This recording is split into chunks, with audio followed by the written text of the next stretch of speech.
London pays unprecedented tribute to the man of the hour, General Dwight David Eisenhower.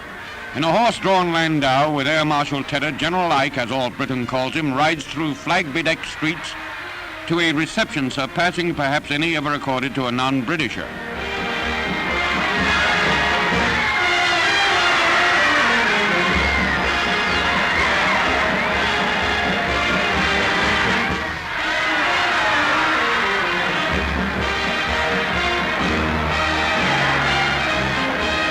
In London's famous Guildhall, where Old Glory flies for a day, the Lord Mayor confers the freedom of the city and presents a sword of honor to the general, the historic sword worn by the Duke of Wellington of Waterloo.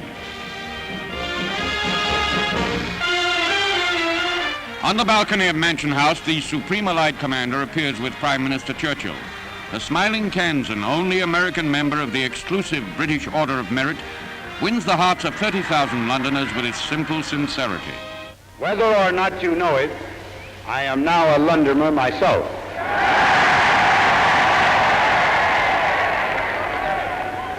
I've got just as much right to be down in that crowd yelling as you have.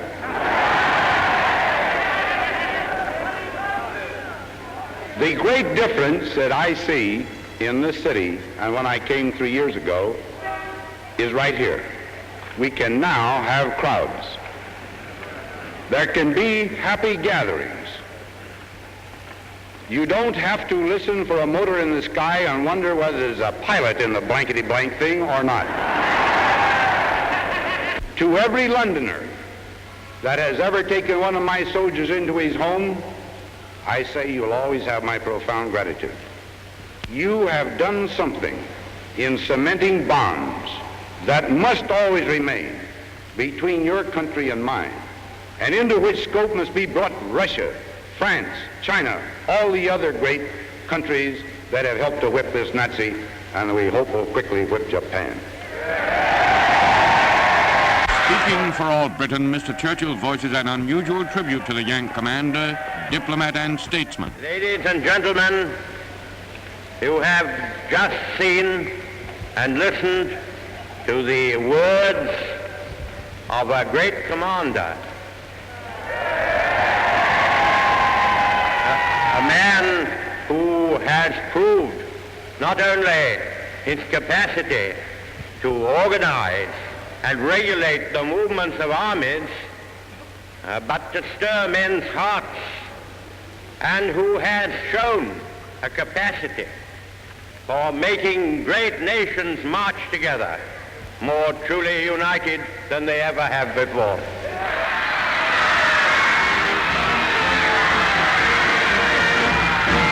Paris adds its acclaim to the triumph of the United Nations commander. General de Gaulle presents the highest military decoration of Free France, the Cross of Liberation to the Liberator of Europe.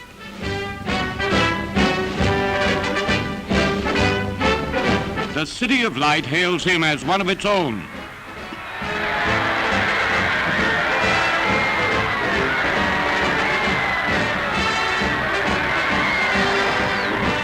Never before in history has a soldier inspired such admiration and trust in the millions of so many lands. To Washington's National Airport, aboard the plane that often flew President Roosevelt, General Eisenhower comes to the warmest welcome of all, a wifely greeting by Mrs. Eisenhower. Like any GI, the general says simply, "It's swell to be home."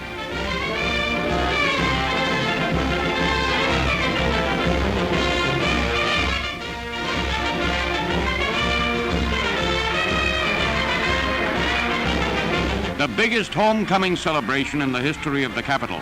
The 54-year-old Midwesterner cheered by 1 million Washingtonians, shouting the whole nation's welcome.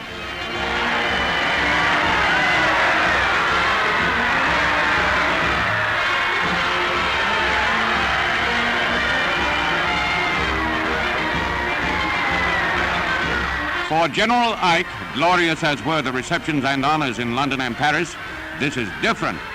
These are his own countrymen voicing their affection.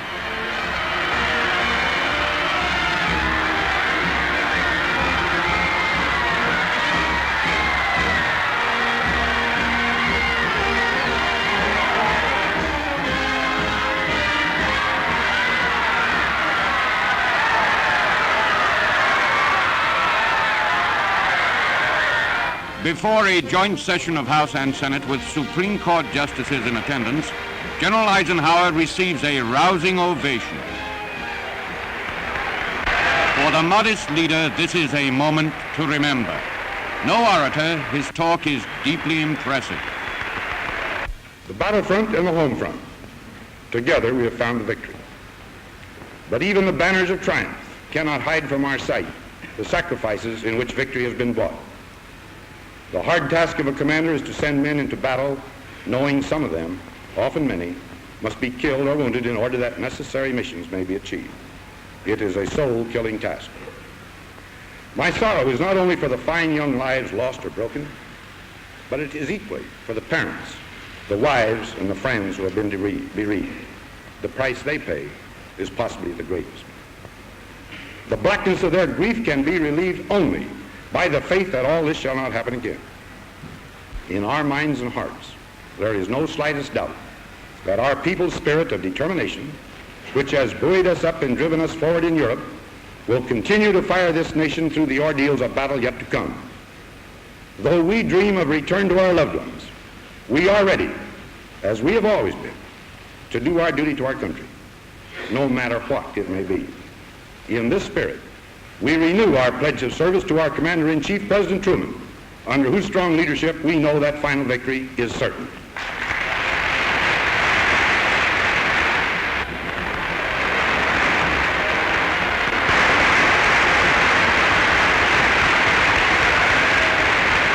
In the White House garden, President Truman presents a second oak leaf cluster for the General's Distinguished Service Medal.